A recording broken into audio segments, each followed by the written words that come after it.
1035. C'est le nombre de plugins actuellement téléchargeables dans le logiciel de prise de notes Obsidian au moment où je fais cette vidéo. Alors si jamais tu débarques sur le logiciel Obsidian et que tu ne sais pas ce qu'est un plugin, c'est tout simplement une sorte de micro-logiciel. C'est totalement gratuit, ça te permet de l'améliorer et souvent de répondre à un besoin. Et avec tout ça, je peux te dire qu'il y a vraiment de quoi se faire plaisir. Entre ceux qui permettent de modifier les notes, ceux qui permettent de modifier l'affichage, à ceux qui ajoutent des fonctions bien spécifiques, franchement il y a vraiment une myriade de plugins que tu peux installer pour te faire plaisir ou pour répondre à ton besoin. Mais je dois être honnête, 1035 c'est juste énorme, c'est peut-être même trop, et je dois avouer que si je débarquais sur le logiciel, je pense que je serais complètement paumé. Et c'est notamment pour ça que je voulais te partager finalement quels plugins j'utilise vraiment au quotidien, ou du moins ceux sur lesquels j'ai vraiment un coup de cœur et que j'avais envie de te partager dans cette vidéo. Mais avant ça, si l'on ne te connaît pas, je m'appelle Cher et je t'aide à faciliter ton quotidien sur ton logiciel de prise de notes, en l'occurrence Obsidian. Alors avant de te partager les plugins que j'affectionne particulièrement, je trouvais ça important de te dire qu'est-ce que je fais avec mon logiciel et pourquoi je l'utilise. Et la réponse, elle est assez simple. La réponse c'est que je fais clairement tout avec mon logiciel de prise de notes. Non, pas tout en fait. Non, trêve de plaisanterie, globalement, mon utilisation, elle va être liée autour de l'organisation des projets, l'organisation des tâches, l'organisation des connaissances, donc que ce soit des connaissances audio, vidéo, même des connaissances écrites bien sûr. Je vais également faire du journaling, donc le matin, je vais ouvrir une note et puis je vais regarder différents contenus et puis je vais pouvoir aussi noter mes différentes idées. Et puis enfin, ça va pas mal tourner aussi autour de la création de contenu, donc créer du contenu pour mes réseaux sociaux, ma newsletter et puis également mon blog. Alors le premier plugin que j'affectionne particulièrement, c'est Autonote Mover. Alors Autonote Mover, c'est un plugin que j'affectionne particulièrement parce que je trouve qu'il est pas mal sous-coté. Il fait partie des plugins qui n'ont pas tant de téléchargements que ça, et pourtant je trouve qu'il y a un réel intérêt. L'intérêt, c'est tout simplement qu'il va te permettre de ranger automatiquement tes notes en fonction du contenu. C'est-à-dire que si par exemple sur une note tu as un tag, par exemple ressources article, en fait à partir du moment où tu vas mettre ce tag là dans ta note, la note elle va basculer automatiquement dans le dossier par exemple ressources articles. Et ce qui est cool c'est que finalement tu peux l'imaginer avec plein de cas de figure différents. Si par exemple tu as des réunions, si tu as différents types de ressources, si par exemple chaque semaine tu fais une analyse spécifique, en fait, en créant ta note, en appliquant le modèle, et en mettant ce tag du coup sur ce modèle-là, ta note va, à chaque fois que tu vas la créer, bouger dans ce dossier-là, et ça te permet d'éviter d'avoir à ranger manuellement tes notes. Et finalement, je trouve ça assez canon, parce que si t'as pas envie de te prendre la tête à ranger tes notes, si t'as pas le temps, en fait, en 2 clics, tu optimises l'organisation de ton coffre, et finalement, tes notes, elles sont mieux rangées, et quand elles sont mieux rangées, forcément, t'arrives mieux à les retrouver. Et ce que j'aime particulièrement, c'est qu'il est vraiment très simple à utiliser. Il suffit d'aller dans les paramètres, de mettre en place les règles de gestion, et puis après, le tour est joué quoi. Alors après, ça nécessite tout de même de bien réfléchir en amont aux différentes règles, aux différents cas de figure que tu vas pouvoir rencontrer, mais si tu le fais bien, et si tu le fais ne serait-ce que sur certains cas de figure, ça peut vraiment t'aider, et ça peut vraiment te faire gagner du temps quoi. Alors deuxième plugin que j'affectionne particulièrement, c'est le plugin Custom Frames. Custom Frames, c'est un plugin qui est assez sympa parce qu'en fait il te permet d'intégrer dans Obsidian, dans des notes, des fenêtres sur des applications que tu n'aurais pas directement dans Obsidian. Alors un exemple d'utilisation sympa, là comme tu peux le voir, j'ai intégré dans ma note quotidienne, donc dans la note que j'ouvre chaque jour, j'ai intégré une Custom Frames avec mon Google Agenda. Ça me permet, avant d'attaquer ma journée, de vraiment visualiser les différents événements de ma journée, de ma semaine, et puis ainsi d'adapter en conséquence les différentes tâches que je vais pouvoir me mettre, ou tout simplement me rappeler que j'ai tout ça à faire dans cette journée. Alors je tiens à préciser tout de même que là on est vraiment sur une pure intégration, et on n'est pas forcément sur un maillage avec Obsidian, c'est-à-dire que les événements qui sont dans Obsidian ne seront pas rattachés à mon Google Agenda, mais tout de même je trouve que Custom Frames est assez intéressant parce que non seulement de pouvoir visualiser, il te permet aussi d'éditer des nouvelles tâches par exemple, ou d'éditer le calendrier. Donc voilà, très clairement Custom Frames, je te le recommande, et tu verras il est assez simple à utiliser.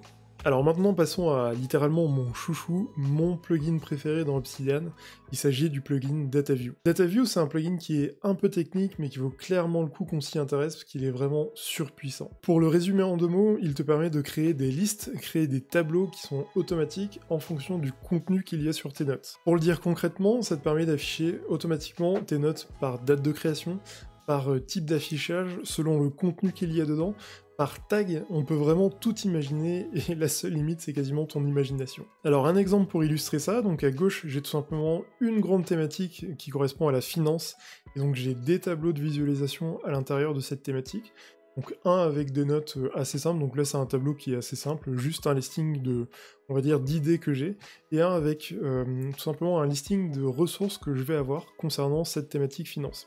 Donc là je vais créer en direct un lien pour alimenter finalement ce premier tableau. Donc là je fais un lien vers ma note finance. Et là, tu vas voir que donc, ma nouvelle idée sur la finance vient d'apparaître directement ici. Donc mon tableau s'est alimenté automatiquement. Deuxième exemple où là, le tableau est déjà créé, mais c'est pour t'expliquer un peu plus en détail, pour te montrer qu'on peut aller bien plus loin. Ici, j'ai le nom de ma note, à quel index, à quelle sous-catégorie je le rattache. Je me suis mis un petit commentaire, donc petit commentaire que j'ai mis ici et qui remonte automatiquement dans ce tableau. Le lien que j'ai mis juste ici et qui là aussi va remonter dans mon tableau, et puis les tags, parce que ça me permet de trier entre les différents types de ressources que je vais avoir. Voilà pour l'illustration. Alors comme tu l'as vu, on peut faire vraiment plein de choses. Là ce sont deux exemples assez simples, mais si je veux pousser la réflexion plus loin, par exemple, moi ce que j'aime bien faire, c'est quand je suis en panne d'inspiration, j'aime bien regarder les dernières notes que j'ai créées. Quand j'ai besoin de potasser un sujet, là je peux directement m'afficher différents tableaux en fonction de certains critères. Enfin vraiment, on peut vraiment faire plein de choses sympas avec ce plugin. Stop! On est à peu près à mi-vidéo, je te propose de liker et puis de t'abonner si tu veux pas rater mon prochain contenu. Alors maintenant, on va passer à deux plugins qui vont de pair, qui s'appellent Supercharge Links et Style Settings. Alors ce que j'adore dans ces plugins, c'est que, en fait, on va pas se le cacher, Obsidian de base, c'est quand même pas très beau quoi. Y a pas beaucoup de couleurs, c'est un peu terne, et puis ça donne pas très envie quand on débarque sur le logiciel. Supercharge Links, il va te permettre de pouvoir personnaliser tes notes en fonction de, du contenu. Donc tu vas pouvoir ajouter de la couleur, tu vas pouvoir personnaliser les liens, tu vas pouvoir ajouter des emojis devant ou derrière tes notes, et ça en automatique. Et Style Settings, il te permet de toucher à plein de paramétrages par rapport à l'interface d'Obsidian. Donc c'est notamment ces deux plugins conjointement qui vont te permettre de faire ce que je vais te montrer juste après. Pour illustrer ça, je te mets en exemple tout simplement les modèles que j'ai configurés dans ce coffre. Tu peux voir qu'à chaque fois tu as devant chaque type de note un petit emoji, et en fait cet emoji, je trouve que c'est un vrai repère visuel. Alors là, j'ai juste mis un emoji pour pas faire trop arbre de Noël, mais je pourrais mettre de la couleur, je pourrais mettre surligné, mettre en gras, enfin il y a vraiment plein de possibilités. Et du coup, je vais te montrer ce que ça donne avec Supercharge Links et sans, de manière à ce que tu vois un petit peu ce que ça donne.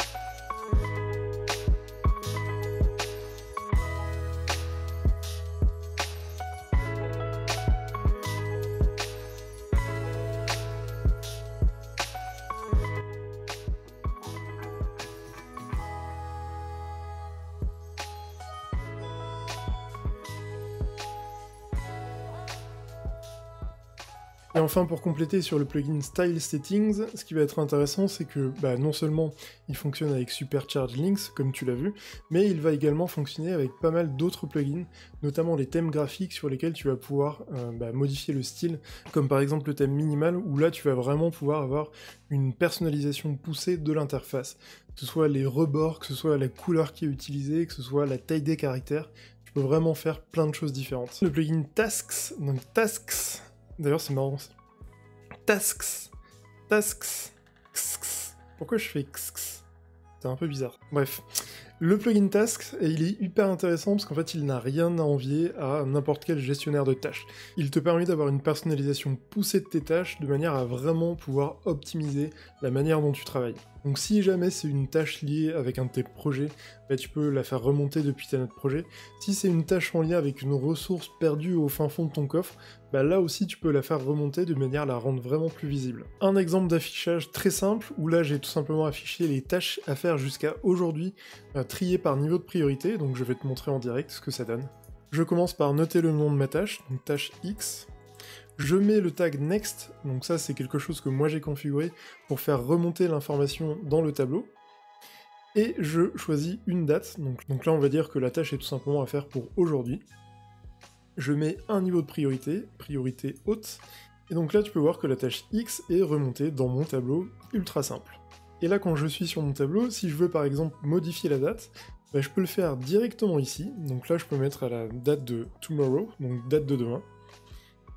Je peux même changer le niveau de priorité, enfin je peux vraiment tout faire, ce qui veut dire que je n'ai pas à aller nécessairement dans la note pour modifier le contenu de la tâche.